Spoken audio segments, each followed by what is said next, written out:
नृसिंहकवचं वक्षे प्रह्लादेनोदितं पुरा सर्वारक्षाकरं पुण्यं सर्वोपद्रवनाशनम् सर्वसम्पत्करं चैव स्वर्गमोक्षप्रदायकं ध्यात्वा नृसिंहं देवेशं हेमसिंहासनस्थितं विव्रतास्यं त्रिनयनं शरदिन्दुसुमप्रभं लक्ष्म्यालिङ्गितवामाङ्गं विभूतिभिरुपाश्रितं चतुर्भुजं कोमलाङ्गं स्वर्णकुण्डलाशोभितं सरोजशोभितोरस्कं रत्नकेयूरमुद्रितं तप्तकाञ्चन सङ्काशं पीतनिर्मलवाससम् इन्द्रादिसुरमौलिस्थ स्फुरन्माणिक्यदीप्तिभिः विराजित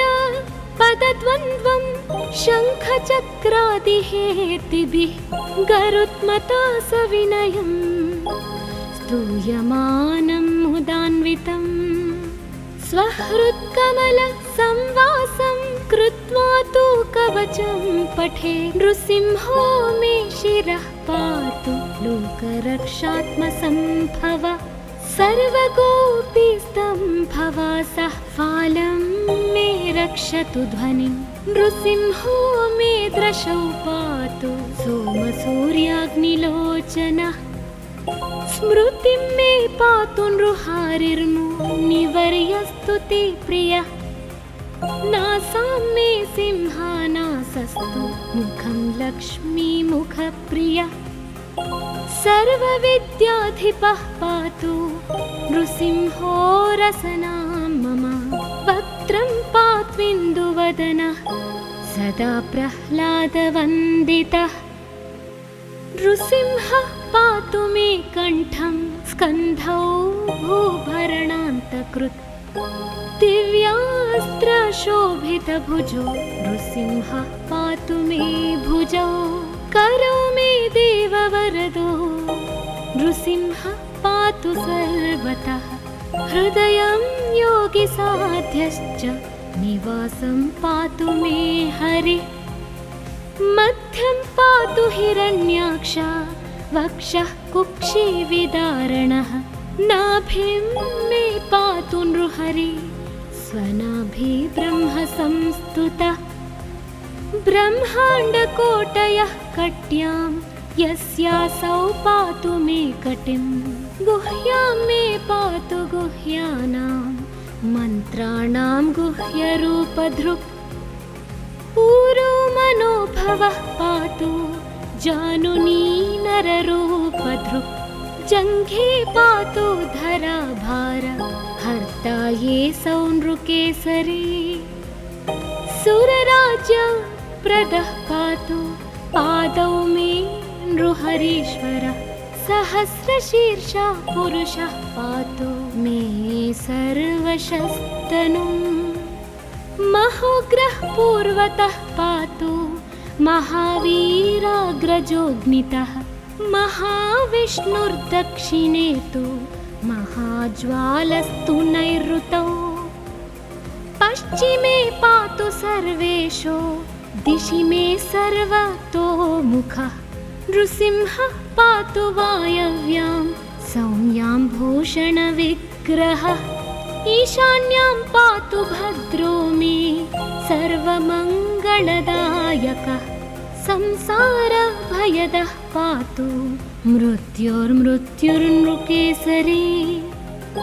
इदं नृसिंहकवचं प्रह्लादमुखमण्डितं भक्तिमान्यः पठेन्नित्यं सर्वपापैः प्रमुच्यते पुत्रवान् धनवान् लोके दीर्घायुरुपजायते यं यं कामयते कामं तं तं प्राप्नोत्यसंशयम् सर्वत्र जयमाप्नोति सर्वत्र विजयी भवेत् भूम्यन्तरिक्षदेव्यानां ग्रहाणां विनिवारणम् खड्गसम्भूत विशापहरणं परं ब्रह्मा राक्षसयक्षाणां दूरोत्सारणकारणम् भूर्जे वा तालपत्रे वा कवचं लिखितं शुभं करमूले धृतं येन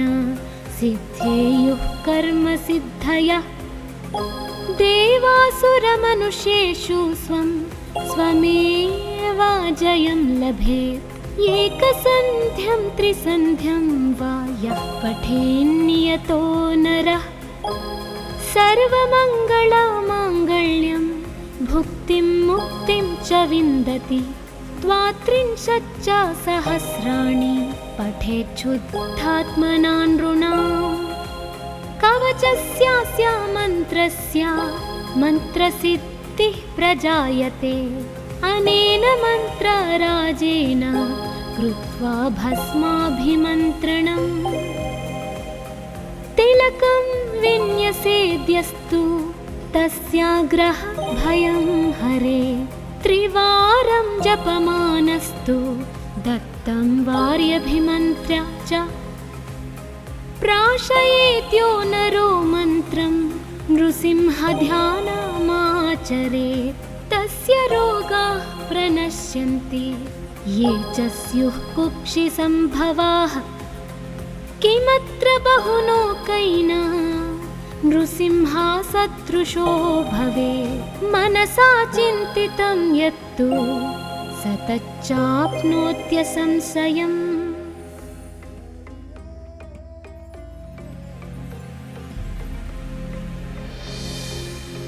नृसिंहकवचं वक्षे प्रह्लादेनोदितं पुरा सर्वारक्षाकरं पुण्यं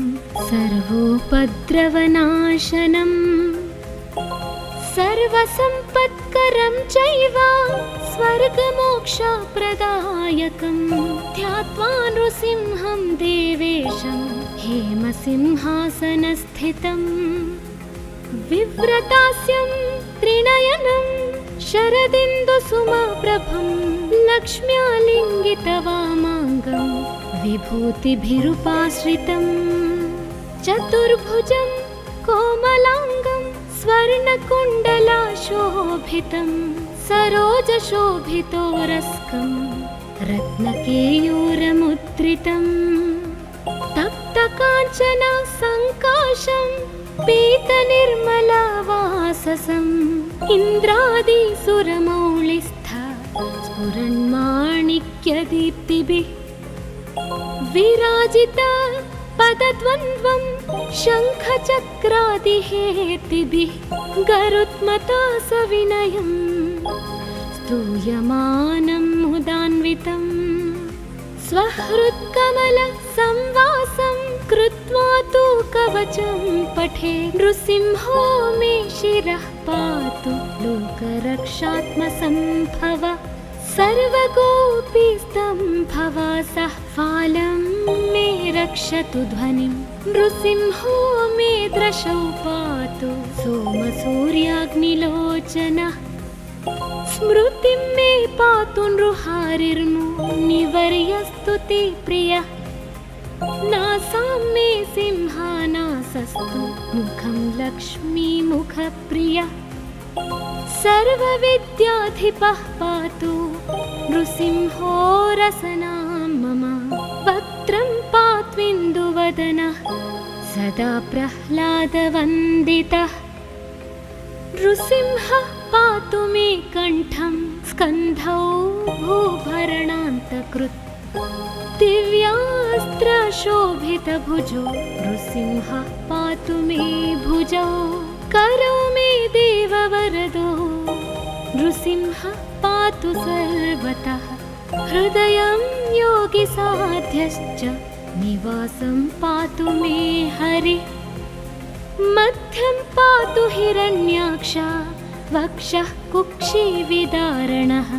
नाभिं मे पातु नृहरि स्वनाभि ब्रह्म संस्तुतः ब्रह्माण्डकोटयः कट्यां यस्यासौ पातु मे कटिम् गुह्यां मे पातु गुह्यानां मन्त्राणां गुह्यरूपधृक् ऊरो मनोभवः पातु जानुनी नररूपधृक् जङ्घे पातु धराभार हर्ता ये सौनृकेसरी सुरराज्यप्रदः पातु पादौ मे नृहरीश्वरः सहस्रशीर्षः पुरुषः पातु मे सर्वशस्तनुम् महोग्रः पूर्वतः पातु महावीराग्रजोऽग्नितः महाविष्णुर्दक्षिणे तु महाज्वालस्तु नैऋतौ पश्चिमे पातु सर्वेषु दिशि मे सर्वतोमुखः नृसिंहः पातु वायव्यां सौम्यां भूषणविग्रहः ईशान्यां पातु भद्रो मे सर्वमङ्गलदायकः संसारभयदः पातु मृत्युर्मृत्युर्नृकेसरी इदं नृसिंह कवचं प्रह्लादमुखमण्डितं भक्तिमान्यः पठेन्नित्यं सर्वपापैः प्रमुच्यते पुत्रवान् धनवान् लोके दीर्घायुरुपजायते यं यं कामयते कामं तं तं प्राप्नोत्यसंशयम् सर्वत्र जयमाप्नोति सर्वत्र विजयी भवेत् भूम्यन्तरिक्षदेव्यानां ग्रहाणां विनिवारणम् वृश्चिकोरगसम्भूत विषापहरणं परं ब्रह्मा राक्षसयक्षाणां दूरोत्सारणकारणम् भूर्जे वा तालपत्रे वा कवचं लिखितं शुभं करमूले धृतं येन सिद्धेयुः कर्मसिद्धयः देवासुरमनुष्येषु स्वं स्वमेव जयं लभेत् एकसन्ध्यं त्रिसन्ध्यं वा यः पठेन्नियतो नरः सर्वमङ्गलमाङ्गल्यं भुक्तिं मुक्तिं च विन्दति द्वात्रिंशच्च सहस्राणि पठेच्छुद्धात्मना नृणाम् कवचस्यास्य मन्त्रस्य मन्त्रसिद्धिः प्रजायते अनेन मन्त्रराजेन कृत्वा भस्माभिमन्त्रणम् तिलकं विन्यसेद्यस्तु तस्याग्रह भयं हरे त्रिवारं जपमानस्तु दत्तं वार्यभिमन्त्र्य च प्राशयेद्यो नरो मन्त्रं नृसिंहध्यानमाचरेत् तस्य रोगाः प्रणश्यन्ति ये च स्युः कुक्षिसम्भवाः किमत्र बहुलोकैना नृसिंहा सदृशो भवेत् मनसा चिन्तितं यत्तु स तच्चाप्नोत्यसंशयम्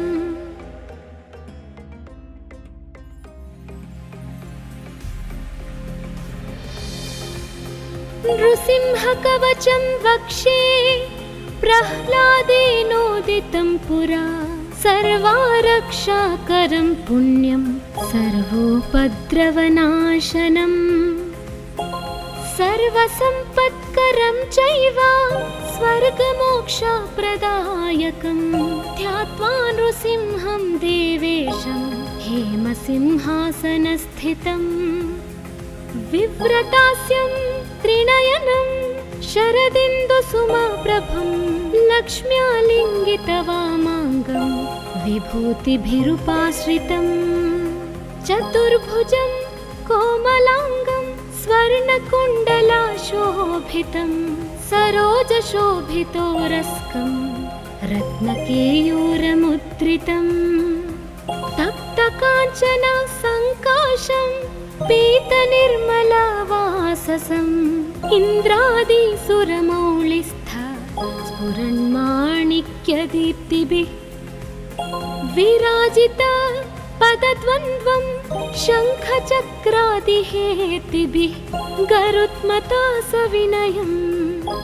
स्तूयमानं मुदान्वितं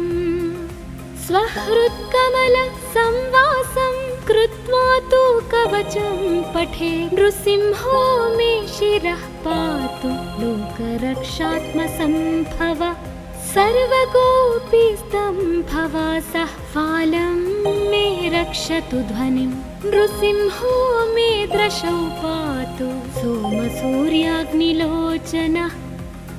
स्मृतिं मे पातु नृहारिर्मुनिवर्यस्तु ते प्रियः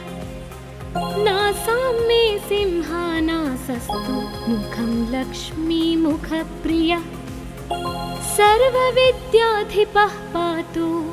नृसिंहो रसनां मम वक्त्रं पात्विन्दुवदनः सदा प्रह्लादवन्दितः नृसिंहः पातु मे कण्ठं स्कन्धौ भूभरणान्तकृत् दिव्यास्त्रशोभितभुजो नृसिंहः पातु मे भुजौ करौ मे देववरदो नृसिंहः पातु सर्वतः हृदयं योगिसाध्यश्च निवासं पातु मे हरिः मध्यं पातु हिरण्याक्ष वक्षः कुक्षिविदारणः नाभिं मे पातु नृहरिः स्वनाभि ब्रह्म संस्तुतः ब्रह्माण्डकोटयः कट्यां यस्यासौ पातु मे कटिं गुह्यां मे पातु गुह्यानां मन्त्राणां गुह्यरूपधृक् पूरो मनोभवः पातु जानुनी नररूपधृक् जङ्घे पातु धराभार हर्ता ये सौ नृकेसरी सुरराज्य प्रदः पातु पादौ मे नृहरीश्वरः सहस्रशीर्षः पुरुषः पातु मे सर्वशस्तनुं महोग्रः पूर्वतः पातु महावीराग्रजोऽग्नितः महाविष्णुर्दक्षिणे तु महाज्वालस्तु नैऋतौ पश्चिमे पातु सर्वेशो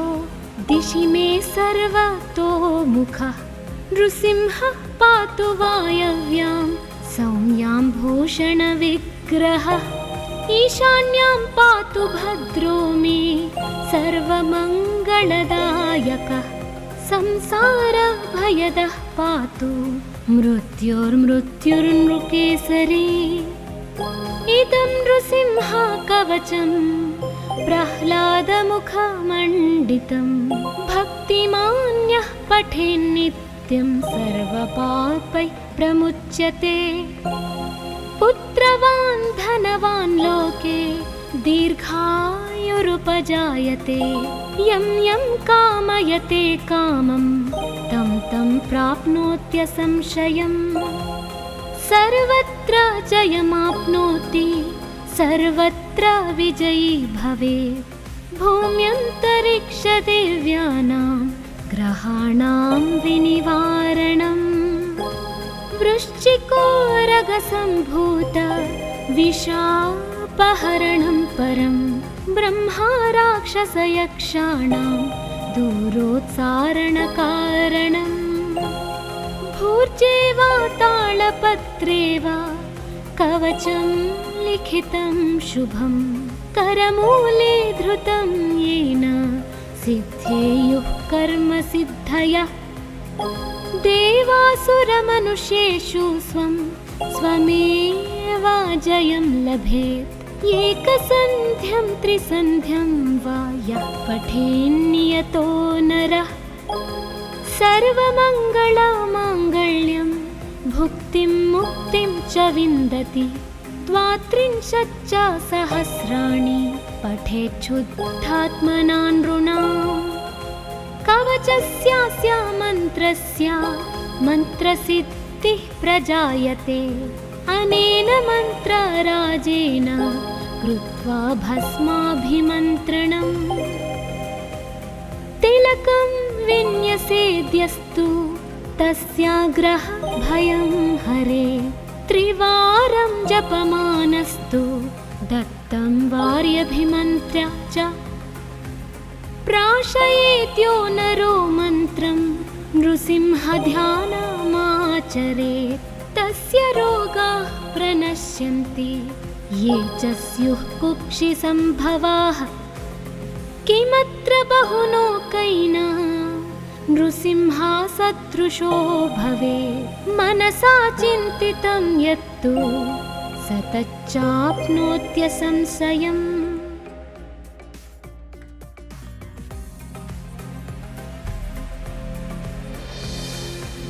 नृसिंहकवचं वक्षे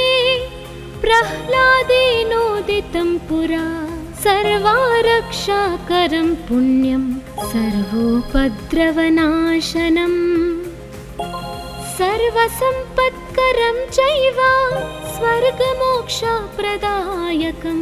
ध्यात्वा नृसिंहं देवेशं हेमसिंहासनस्थितम् विव्रतास्यं त्रिनयनं शरदिन्दुसुमप्रभं लक्ष्म्यालिङ्गितवामाङ्गं विभूतिभिरुपाश्रितं चतुर्भुजं कोमलाङ्गं स्वर्णकुण्डलाशोभितं सरोजशोभितोरस्कं रत्नकेयूरमुद्रितं तप्तकाञ्चनसङ्काशं पीतनिर्मलवाससम् इन्द्रादिसुरमौलिस्थ स्फुरन्माणिक्यदीप्तिभिः विराजित पदद्वन्द्वं शङ्खचक्रादिहेतिभिः गरुत्मता सविनयं स्तूयमानं मुदान्वितं स्वहृत्कमलसंवासं कृत्वा तु कवचं पठे नृसिंहो मे शिरः पातु लोकरक्षात्मसम्भव सर्वगोपीस्तम्भवासः फालं मे रक्षतु ध्वनिं नृसिंहो मे दृशौ पातु सोमसूर्याग्निलोचनः स्मृतिं मे पातु नृहारिर्मुनिवर्यस्तु ते प्रियः नासां मे सिंहानासस्तु मुखं लक्ष्मीमुखप्रियः सर्वविद्याधिपः पातु नृसिंहो रसनां मम वक्त्रं पात्विन्दुवदनः सदा प्रह्लादवन्दितः नृसिंहः पातु मे कण्ठं स्कन्धौ भूभरणान्तकृत् दिव्यास्त्रशोभितभुजो नृसिंहः पातु मे भुजौ करौ मे देववरदो नृसिंहः पातु सर्वतः हृदयं योगिसाध्यश्च निवासं पातु मे हरिः मध्यं पातु हिरण्याक्ष वक्षः कुक्षिविदारणः नाभिं मे पातु नृहरि स्वनाभि ब्रह्मसंस्तुतः ब्रह्माण्डकोटयः कट्यां यस्यासौ पातु मे कटिं गुह्यां मे पातु गुह्यानां मन्त्राणां गुह्यरूपधृक्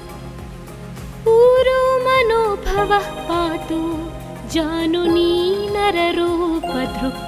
जङ्घे पातु धराभार हर्ता ये सौनृकेसरी सुरराज्यप्रदः पातु पादौ मे नृहरीश्वरः सहस्रशीर्षः पुरुषः पातु मे सर्वशस्तनुम् महोग्रः पूर्वतः पातु महावीराग्रजोऽग्नितः महाविष्णुर्दक्षिणे तु महाज्वालस्तु नैऋतौ पश्चिमे पातु सर्वेशो दिशि मे सर्वतोमुखः नृसिंहः पातु वायव्यां सौम्यां भूषणविग्रहः ईशान्यां पातु भद्रो मे सर्वमङ्गलदायकः संसारभयदः पातु मृत्युर्मृत्युर्नृकेसरी इदं नृसिंहकवचं प्रह्लादमुखमण्डितं भक्तिमान्यः पठेन्नित्यं सर्वपापैः प्रमुच्यते पुत्रवान् धनवान् लोके दीर्घायुरुपजायते यं यं कामयते कामं तं तं प्राप्नोत्यसंशयम् सर्वत्र जयमाप्नोति सर्वत्र विजयी भवेत् भूम्यन्तरिक्षदेव्यानां ग्रहाणां विनिवारणम् वृश्चिकोरगसम्भूत विशापहरणं परं ब्रह्मा राक्षसयक्षाणां दूरोत्सारणकारणम् भूर्जे वा तालपत्रे वा कवचं लिखितं शुभं करमूले धृतं येन सिद्धेयुः कर्मसिद्धयः देवासुरमनुष्येषु स्वं स्वमेव जयं लभेत् एकसन्ध्यं त्रिसन्ध्यं वा यः पठेन्नियतो नरः सर्वमङ्गलमाङ्गल्यं भुक्तिं मुक्तिं च विन्दति 32 सहस्राणि पठेच्छुद्धात्मना नृणाम् कवचस्यास्य मन्त्रस्य मन्त्रसिद्धिः प्रजायते अनेन मन्त्रराजेन कृत्वा भस्माभिमन्त्रणम् तिलकं विन्यसेद्यस्तु तस्याग्रह भयं हरे त्रिवारं जपमानस्तु दत्तं वार्यभिमन्त्र्य च प्राशयेद्यो नरो मन्त्रं नृसिंहध्यानमाचरेत् तस्य रोगाः प्रणश्यन्ति ये च स्युः कुक्षिसम्भवाः किमत्र बहुलोकैः नृसिंहसदृशो भवेत् मनसा चिन्तितं यत्तु स तच्चाप्नोत्यसंशयम्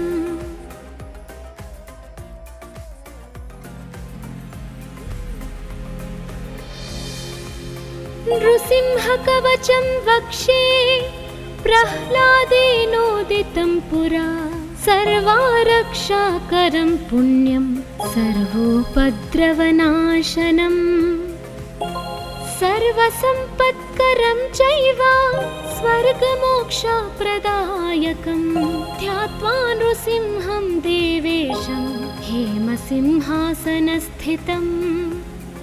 विव्रतास्यं त्रिनयनं शरदिन्दुसुमप्रभं लक्ष्म्यालिङ्गितवामाङ्गं विभूतिभिरुपाश्रितं चतुर्भुजं कोमलाङ्गं स्वर्णकुण्डलाशोभितं सरोजशोभितोरस्कं रत्नकेयूरमुद्रितं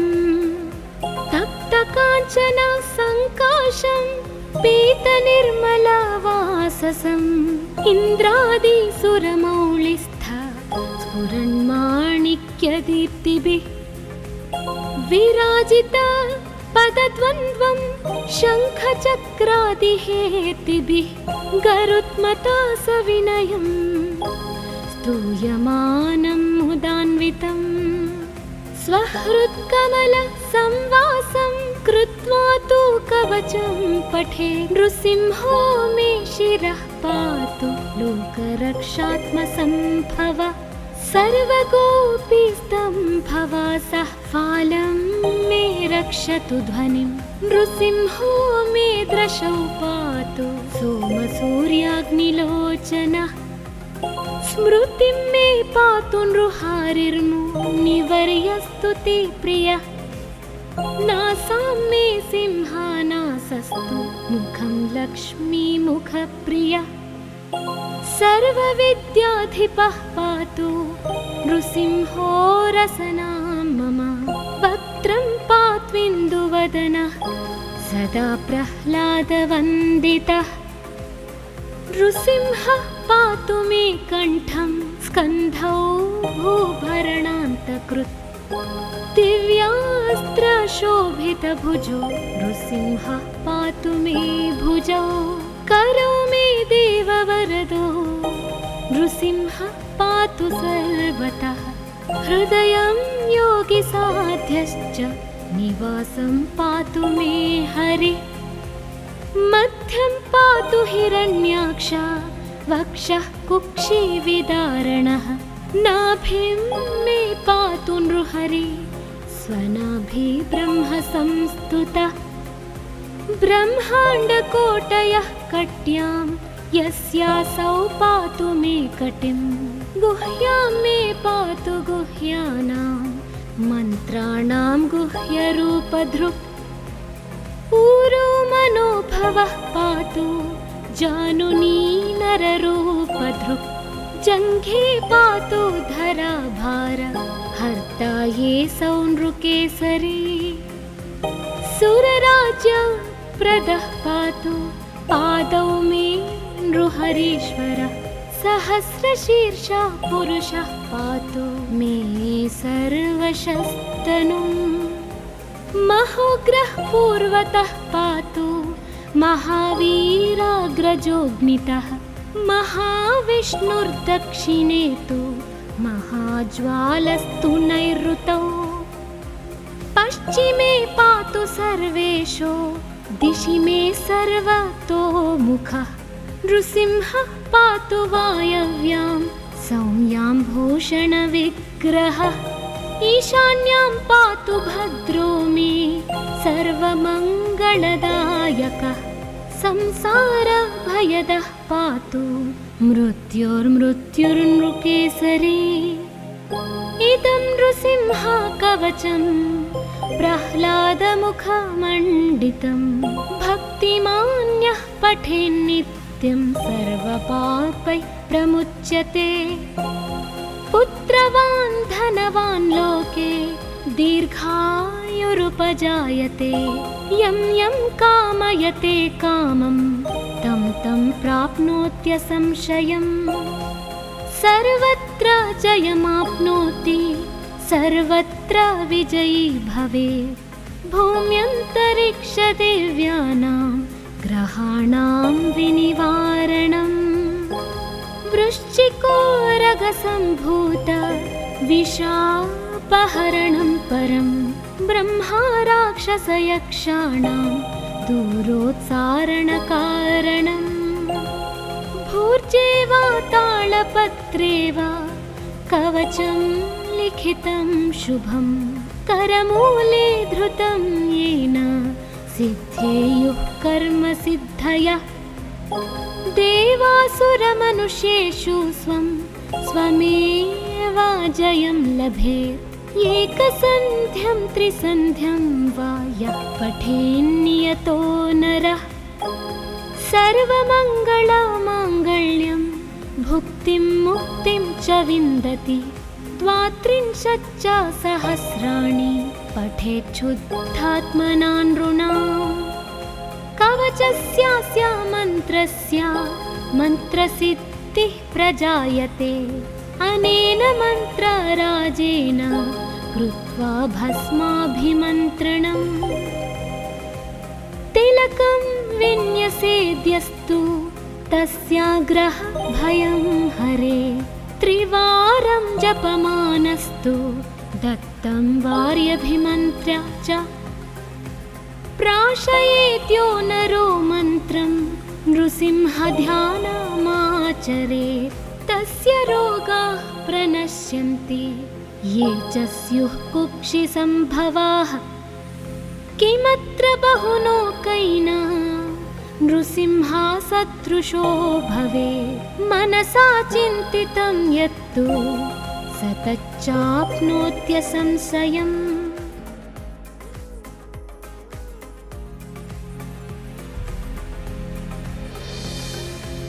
नृसिंहकवचं वक्षे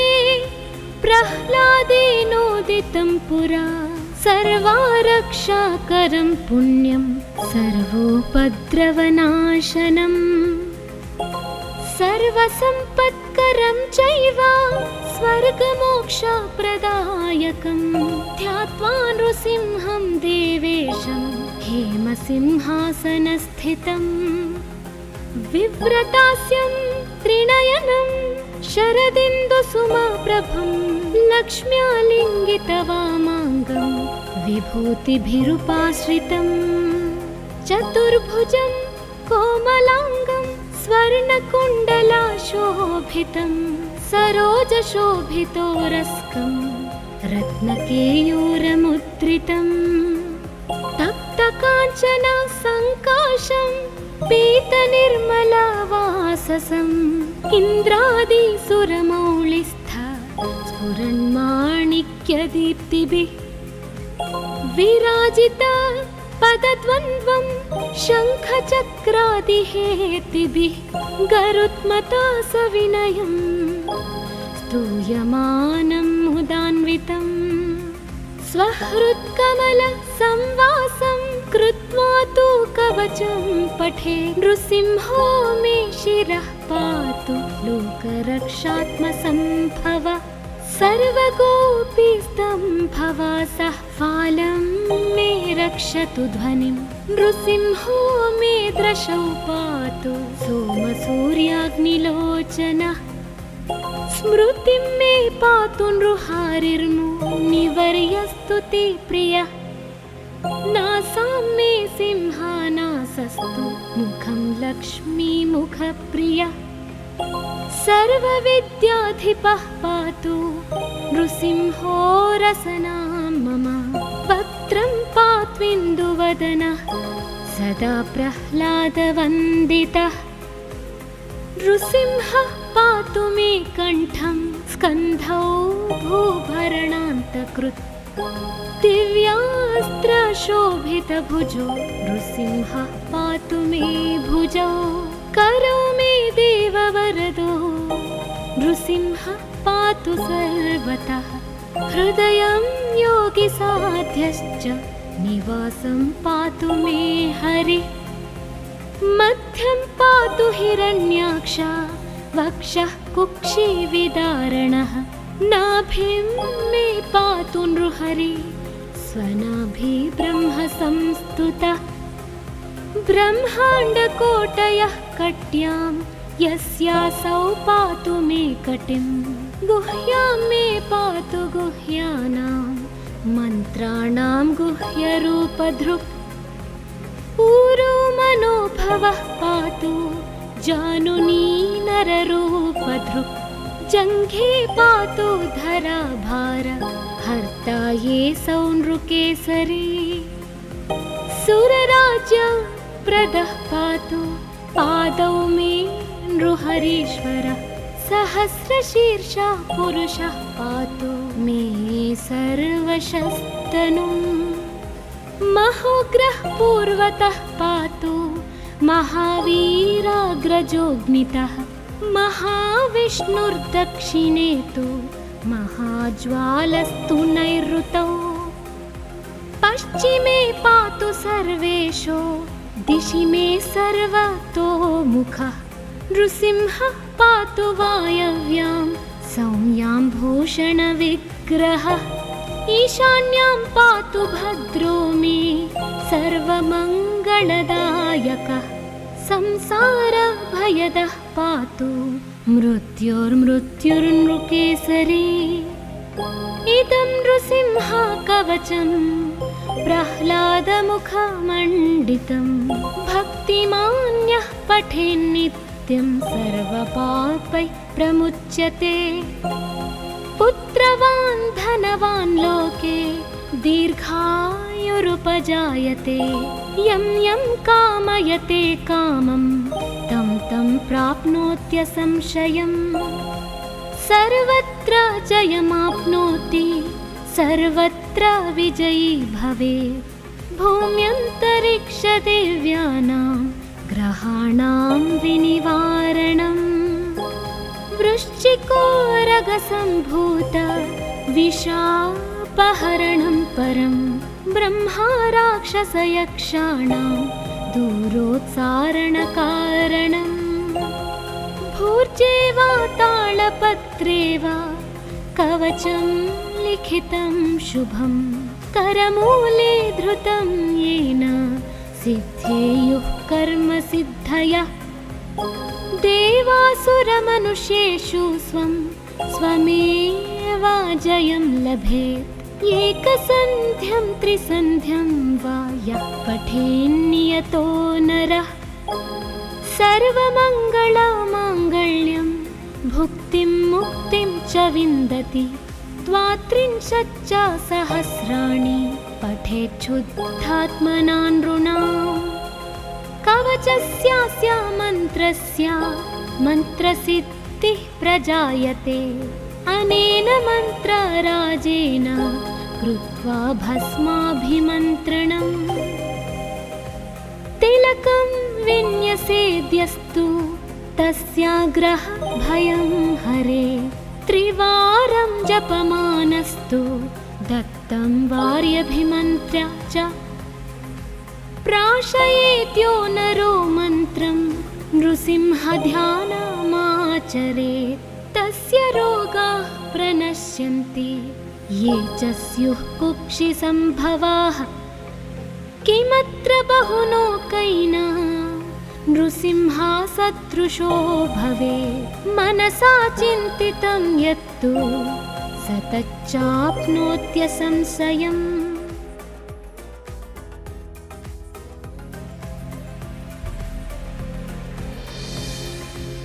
नृसिंहकवचं वक्षे प्रह्लादेनोदितं पुरा सर्वारक्षाकरं पुण्यं सर्वोपद्रवनाशनम् सर्वसम्पत्करं चैव स्वर्गमोक्षप्रदायकं ध्यात्वा नृसिंहं देवेशं हेमसिंहासनस्थितम् विव्रतास्यं त्रिनयनं शरदिन्दुसुमप्रभं लक्ष्म्यालिङ्गितवामाङ्गं विभूतिभिरुपाश्रितं चतुर्भुजं कोमलाङ्गं स्वर्णकुण्डलाशोभितं सरोजशोभितोरस्कं रत्नकेयूरमुद्रितं तप्तकाञ्चन सङ्काशं पीतनिर्मलवाससम् इन्द्रादिसुरमौलिस्थ स्फुरन्माणिक्यदीप्तिभिः विराजित पदद्वन्द्वं शङ्खचक्रादिहेतिभिः गरुत्मता सविनयं स्तूयमानं मुदान्वितम् स्वहृत्कमलसंवासं कृत्वा तु कवचं पठे नृसिंहो मे शिरः पातु लोकरक्षात्मसम्भव सर्वगोपीस्तम्भवासः फालं मे रक्षतु ध्वनिं नृसिंहो मे दृशौ पातु सोमसूर्याग्निलोचनः स्मृतिं मे पातु नृहारिर्मुनिवर्यस्तुति प्रियः नासां मे सिंहानासस्तु मुखं लक्ष्मीमुखप्रियः सर्वविद्याधिपः पातु नृसिंहो रसनां मम वक्त्रं पात्विन्दुवदनः सदा प्रह्लादवन्दितः नृसिंहः पातु मे कण्ठं स्कन्धौ भूभरणान्तकृत् दिव्यास्त्रशोभितभुजो नृसिंहः पातु मे भुजौ करौ मे देववरदो नृसिंहः पातु सर्वतः हृदयं योगिसाध्यश्च निवासं पातु मे हरिः मध्यं पातु हिरण्याक्ष वक्षः कुक्षिविदारणः नाभिं मे पातु नृहरि स्वनाभि ब्रह्मसंस्तुतः ब्रह्माण्डकोटयः कट्यां यस्यासौ पातु मे कटिं गुह्यां मे पातु गुह्यानां मन्त्राणां गुह्यरूपधृक् पूरो मनोभवः पातु जानुनी नररूपधृक् जङ्घे पातु धराभार हर्ता ये सौनृकेसरी सुरराज्य प्रदः पातु पादौ मे नृहरीश्वर सहस्रशीर्षः पुरुषः पातु मे सर्वशस्तनुम् महोग्रः पूर्वतः पातु महावीराग्रजोऽग्नितः महाविष्णुर्दक्षिणे तु महाज्वालस्तु नैऋतौ पश्चिमे पातु सर्वेषु दिशि मे सर्वतोमुखः नृसिंहः पातु वायव्यां सौम्यां भूषणविग्रहः ईशान्यां पातु भद्रो मे सर्वमङ्गलदायकः संसारभयदः पातु मृत्युर्मृत्युर्नृकेसरी इदं नृसिंह कवचं प्रह्लादमुखमण्डितं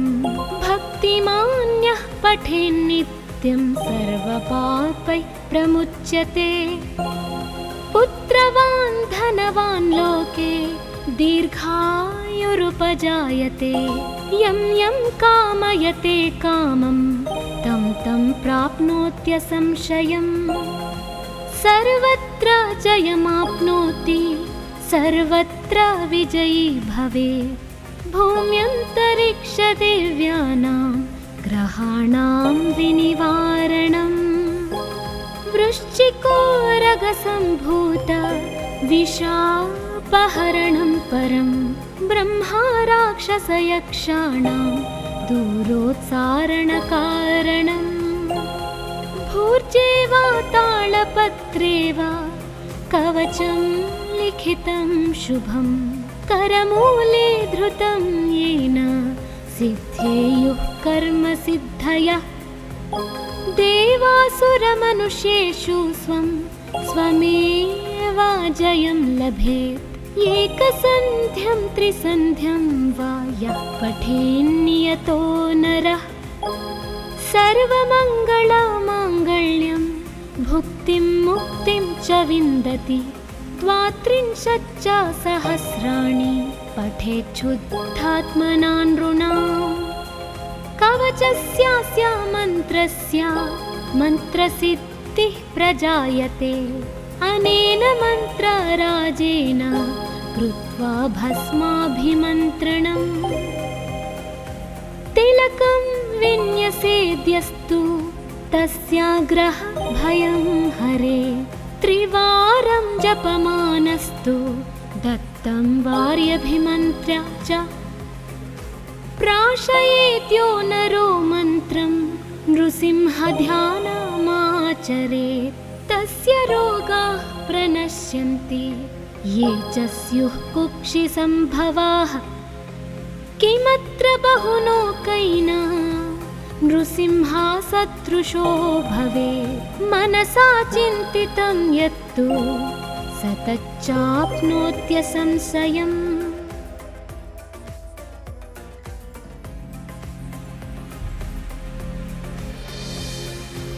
नृसिंहकवचं वक्षे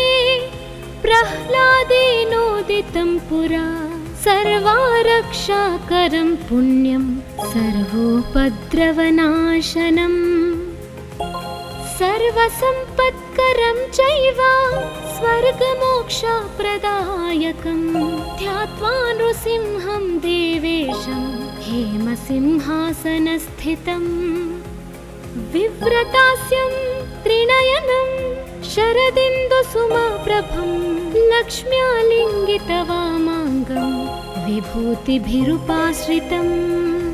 चतुर्भुजं कोमलाङ्गं स्वर्णकुण्डलाशोभितं सरोजशोभितोरस्कं रत्नकेयूरमुद्रितं तप्तकाञ्चन सङ्काशं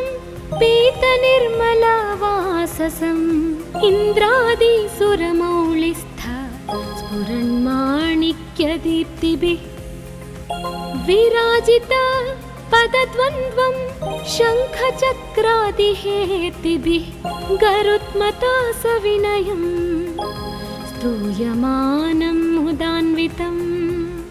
स्वहृत्कमलसंवासं कृत्वा तु कवचं पठे नृसिंहो मे शिरः पातु लोकरक्षात्मसम्भव सर्वगोपीस्तम्भवासः फालं मे रक्षतु ध्वनिं नृसिंहो मे दृशौ पातु सोमसूर्याग्निलोचनः स्मृतिं मे पातु नृहारिर्मुनिवर्यस्तु ते प्रियः नासां मे सिंहानासस्तु मुखं लक्ष्मीमुखप्रियः सर्वविद्याधिपः पातु नृसिंहो रसनां मम वक्त्रं पात्विन्दुवदनः सदा प्रह्लादवन्दितः नृसिंहः पातु मे कण्ठं स्कन्धौ भूभरणान्तकृत् दिव्यास्त्रशोभितभुजो नृसिंहः पातु मे भुजौ करौ मे देववरदो नृसिंहः पातु सर्वतः हृदयं योगिसाध्यश्च निवासं पातु मे हरिः मध्यं पातु हिरण्याक्ष वक्षः कुक्षिविदारणः नाभिं मे पातु नृहरिः स्वनाभि ब्रह्म संस्तुतः ब्रह्माण्डकोटयः कट्यां यस्यासौ पातु मे कटिं गुह्यां मे पातु गुह्यानां मन्त्राणां गुह्यरूपधृक् ऊरो मनोभवः पातु जानुनी नररूपधृक् जङ्घे पातु धराभार हर्ता ये सौनृकेसरी सुरराज्य प्रदः पातु पादौ मे नृहरीश्वरः सहस्रशीर्षः पुरुषः पातु मे सर्वशस्तनुम् महोग्रः पूर्वतः पातु